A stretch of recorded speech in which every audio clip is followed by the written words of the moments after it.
Bir də Rəcəb ayıdır, hansı ki bu günləri görürsən ki, bəzi məzhəblər, təriqətlər insanları çağırırlar. Məğribdən sonra işə namazı arası 12 rükət namaz qılmaq, nə bilim 20 rükət namaz qılmaq və yaxud da o namazın adı rəqaib namazıdır deyirlər ona. Və yaxud da deyirlər ki, Rəcəb ayının 27-si Peyğəmbər s.ə.v-in Meyrac günüdür. Allah Rasulü Meyraca gedib, həmin günü orucla keçirmək.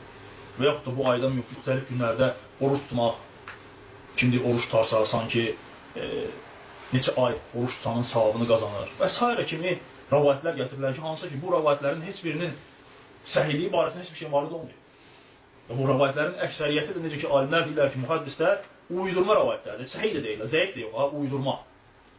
Bir var zəif hədis, bir də var uydurma hədis. Ona görə də sən o əməlləri etməklə əksinə dinə nədir? Yenilik gətirmiş olursan, bidət etmiş olursan, hansı ki Allah və Rasulü o şeyi bizə əmr etmir. Allah və Rasulü o şeyi bizə əmr etmir.